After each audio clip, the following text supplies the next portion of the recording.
Hi everyone. Today's title, that word previously ... it comes from those TV programs, ongoing series where you get one of the actors. I'm thinking of American TV programs particularly, and one of the actors, often a different one each time, comes in and narrates previously on The West Wing, previously on The Big Bang Theory, or any number of other programs. And then what you get is different snippets of not just necessarily the last episode, but different bits of the story so far. Not everything, but enough to join the story. Not enough to tell you exactly what's going to happen for the rest of this episode, because that would make it boring, but enough so that you can jump in and join the story exactly where you're going to. I like those things. I think they're helpful when you haven't watched it for a while to hear a previously. I less like it when some programs, often other programs, at the end of the episode, then they say next time, and they show you some snippets that, if they're not careful, and they're very often not careful, show you so much of what's going to happen next time, you feel like you've watched it. We generally have a rule of switching those off before you get to see too much of next time in our house. I don't know about you. For us as Christians, we have the equivalent of previously, because when you think about it, grab a Bible here and you open up God's word, you could write the word previously on the cover of the whole Bible. Now, I'm known for noting things in Bibles, not necessarily neatly, and I'm not prescribing you do that on the cover of a Bible, especially this one, because it's Sue's. I'm not saying that you would do that anyway, but I think that applies to all of God's Word. When you think about it, the whole of the Bible could be understood that way. It tells us about previously. It tells us about the story of creation and sin and restoration and redemption and promise.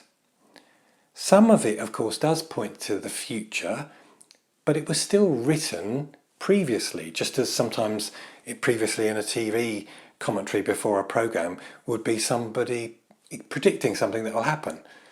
We will be together, somebody will say, and they'll show you that before you start another episode, because it's a previously promise for the future. Our Bible has that too. Some of it points to a new heaven and a new earth. But that was said previously and is part of our story now. When Jesus says, for example, in John 11, I am the resurrection and the life. Anyone who believes in me will live even after dying. That was said 2,000 years ago. It's in our previously, but it's a promise for us all to hold on to for our future. So previously applies to it all of God's word in that sense. In fact, if we don't read the Bible that way, if we don't read it studiously, carefully, and we just try and live out as a Christian now without really looking back, then we miss out on the point at which we're joining the story. If we just try and discern what's the right thing to do now without considering the story so far, there's a form of arrogance there. We need to learn the lessons of the past and know at the point that we're jumping in, as I say. But there's a more precise use of the word previously within certain passages in the Bible too. Sometimes within the Bible there's a specific example and a call to think back and to gain from it. The great festivals of the Jewish calendar are based, at least in part, on the principle of remembering a past event in order to have renewed thankfulness now, and in the process find strength for today and great hope for tomorrow. We've recently studied the book of Esther in our church, and that ends with a call for an annual festival for God's people.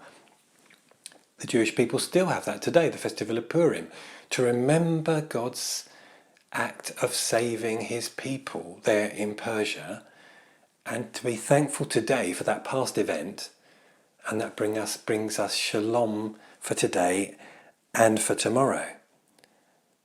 When we do that, when we think about times that God has been at work previously, we look back and we bring to mind those times in order for us to have peace today and confidence for tomorrow.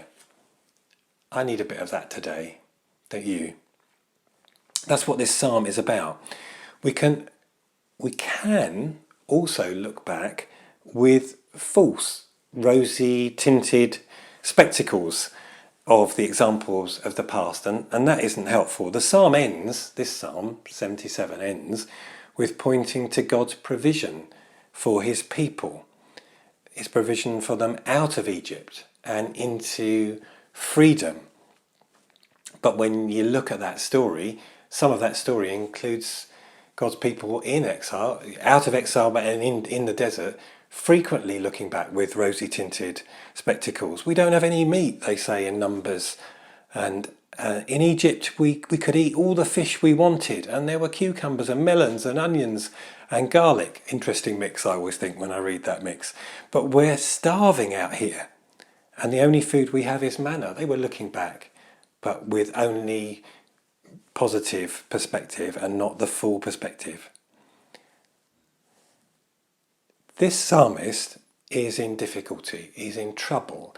There are a whole range of things going on that are causing anxiety, and it's been going on a while, as verse 3 makes clear. And it's been causing doubts in his spiritual life, as verse 11 spells out. But then there is a decision, and it's a decision we can all make. Verse 10, then I thought, to this I will appeal. The years when the Most High stretched out his right hand, I will remember the deeds of the Lord. Yes, I will remember your miracles of long ago. I will look back on previously. And so the psalmist does just that. There's a call to remember the past with present thankfulness. Now, there are two reasons why I'm calling on us to do that today and why I need to do it myself. Firstly, in this lockdown time, it is causing stress and anxiety for so many, and it's been going on longer than many of us would have predicted or certainly hoped, and with patience that is increasingly required of us. And we have a choice, don't we? We can look back and regret the things we don't currently have, and there is a bit of that, of course. We're not denying that regret. Or we can look back, and whilst also having regret that they're not in our lives now, we can be thankful to God that those things were part of our lives in his generous provision in the past. And that's exactly what this psalmist does. Find strength in that. Secondly, as many or most of you know, this is a time when Sue and I are planning to move on. I've extended my time just a little to try to contribute to this time of uncertainty, but I will preach my last message online at the end of this month, and then stay a few more days to help clear up some things, take a sabbatical and prepare for a new role, moving on from this role that we love with CBC to a role that we feel called to with LICC. And all of that's happening in circumstances that none of us would have wished. And we can spend time regretting that, or we can do what this psalm does and choose to look back with thankfulness, and therefore that gives us strength for today and hope for tomorrow. We will look to say a proper goodbye when we can gather together, however long that takes. We're not leaving to go to another church, but another role, and so we can have some flexibility about that. We want to say a goodbye together in our place at Chichester Baptist Church, when we can say a good goodbye. So recognising that these are circumstances we wouldn't choose, I can do what this psalmist does, and I invite you to do the same thing. I can appeal to what I know of God in the past and be thankful for it. And I can say thanks to God for it. I can do verse 10. Then I thought, to this I will appeal, the years when the Most High stretched out his right hand. I will remember the deeds of the Lord. I coined a phrase a month or so ago to be retrospectively thankful. I wrote a piece about it and a friend of mine read it and he pointed to this psalm, Psalm 77, and I've been thinking about it since. The psalmist has long held worries and frustrations. He's experiencing limitations and doubts, as I say. But then at verse 10, he chooses to look back with thankfulness in the midst of all that. To look back with thankfulness means surely not just to take general account, but specific account. I want to count my blessings today, but I also want to have a recount of my blessings from yesterday, which in the light of this new evidence of things being restricted, I think I may be underrated at the time. When it says in verse 11, I will remember, strictly what it's saying is, I will make mention of it.